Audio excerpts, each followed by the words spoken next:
Hey, what's happening? This is Linus, and today I wanted to talk about the Oukitel K6. So, what's special about this phone? Well, it has a huge 6300 mAh battery that is actually packed into a nice, sturdy metal and glass body. Also, the phone has pretty good specs for the price, but as always, if you want to learn all the pros and cons of this device, stay tuned to the full review.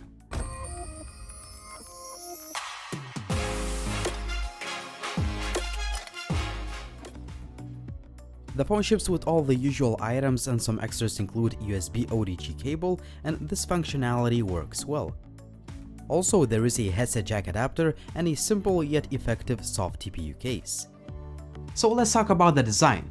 I have to say this phone is really beautiful because it uses a metal frame that goes all around the device and a supposedly glass backplate. Well, at least it feels like glass. And I love this blue color option. The phone is well made. It feels kind of more expensive than it is. But obviously there is a caveat because of that huge 6300 mAh battery. The phone is quite thick and quite heavy, and you're immediately going to notice that. Speaking of that battery, it's absolutely very good because of that huge capacity, right? So at the moment I have 31% left and we have over 13 hours of screen on time. As you can see, on average I could achieve about 16 to 18 hours of screen on time depending on how I use the phone, but as always battery life is very subjective, so your mileage may vary.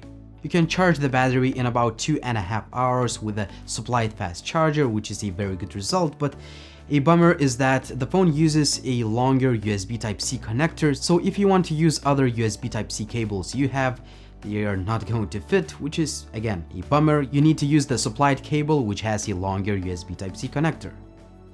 Let's talk about the display. The phone has a 6-inch 1080p plus panel with 18:9 aspect ratio like most of the budget phones right now.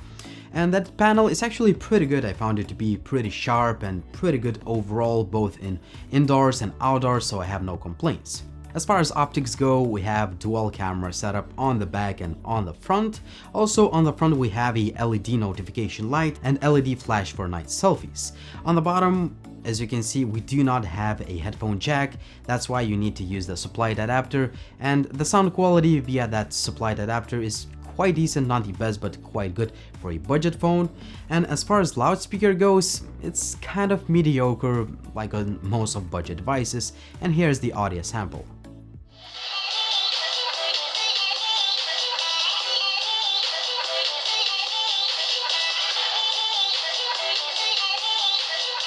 I found the fingerprint scanner to be pretty good, but it's the usual case with most of the budget devices. Once you unlock the phone, the display could light up a little bit faster. Also, the phone has Face ID feature, which kind of works, but it's not really reliable, so I would suggest you using fingerprint scanner feature. Finally, the phone has a hybrid dual SIM card tray, so you can expand your storage on the cheap. As far as hardware goes, Oukitel K6 looks kind of nice on paper, you know, like most of these budget devices, but in reality, if you plan to play 3D games on that very highest graphic settings, you should expect to see quite a few skipped frames, a little bit of stutter, but no major lag. That's why I would say that the gaming performance on Oukitel K6 is kind of average. As for the user interface, the phone ships with Android 7.1. It's kind of stock Android, but Oukitel redesigned some icons and added a few features of its own. You can customize the navigation bar, select from quite a few gesture and motion controls, or use fingerprint gestures to navigate through the UI.